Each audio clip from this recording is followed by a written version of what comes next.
ভাই ছেলেটা ঘরে বউকে এনে লক্ষ্মী বানায়, কিন্তু এই ছেলেটা পয়সা কামানো মানে কন্টেন্ট বানিয়ে দিয়েছে। এত নাটক! একে ব্লগ ভিডিও বানানোর জন্য গার্লফ্রেন্ড বানিয়ে নিয়ে এসেছে নাকি কিন্ডার জয় থেকে খুলে বার করেছে? হোয়াটসঅ্যাপ তো কি খবর সবার? শুনলাম নাকি তিথি তুষার নাকি সবার চ্যানেলে স্ট্রাইক মেরে নাকি ডাইরেক্ট চ্যানেল ডিলিট করে দিচ্ছে। তো সবাইকে জানিয়ে রাখি, তিথি আর তুষার আমার চ্যানেলে স্ট্রাইক মেরেছে সামান্য রোস্টিং এর জন্য। বলেনি যে তোমরা ভাই এখানে চ্যানেল খোলো, বলে যে যেখানে ভুলভাল কাজ করছে তাকে গিয়ে শুধরে যাও। তোমরা সোশ্যাল মিডিয়াতে সেরকম ন্যাকামো মারাবে আর তোমাদেরকে কেউ কিছু বললেই দোষ?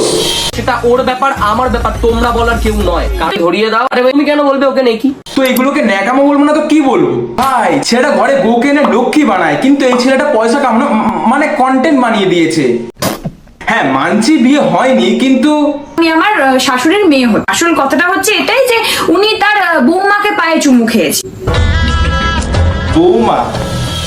উনি তার বৌমাকে পায়ে চুমু খেয়েছে। ওপরতে দেখাও শাড়ি। মানে কি ন্যাকামি? বিবাহ হয় এটা কিন্তু ভুল কথা। মনের সাথে যদি মনের মিলনটা হয় না, ওই দিনই ও সো কিউট। কিউটনেস আর ব্রেনলেস এর মধ্যে অনেক পার্থক্য আছে। এত নাটক! একে ব্লগ ভিডিও বানানোর জন্য গার্লফ্রেন্ড বানিয়ে নিয়ে এসেছে নাকি কিন্ডার জয় থেকে খুলে বার করেছে?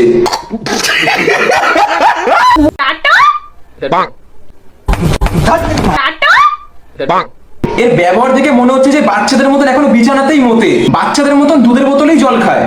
একবার ভেবে দেখ বাবাই, এইগুলো আমার ঘৃণা লাগে। বাবাই বাবাই এই হাঁটতে যাওয়ার সময় টিস্যু পেপারের জায়গায় বাবা এরই হেল্প নেয়।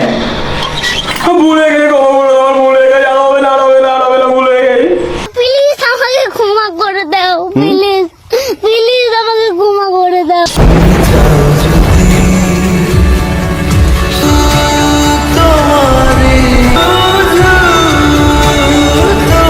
মানুষের বিয়ের পর অ্যানিভার্সারি হয়, কিন্তু এদের তো বিয়ের আগেই অ্যানিভার্সারি হয়ে যাচ্ছে। তাও আবার একবার না, বছরে 3-4 বার অ্যানিভার্সারি হয়ে যাচ্ছে। আমার এইগুলো একদমই আনএক্সপেক্টেড ছিল, আমি কিচ্ছুই ভাবিনি। এখন এই মেয়েটা নিজেকে কিউট দেখানোর জন্য এতটা নাটক করে না। সত্যি রাহুলের দিব্যি খেয়ে বলছি ভাই, হাতে দড়ি বেঁধে বিষ খেয়ে রাহুলকে মেরে ফেলতে। লজিক খুঁজে পেলে না তো? ঠিক এদের ভিডিও দেখে আমি কোনো লজিক খুঁজে পাই না।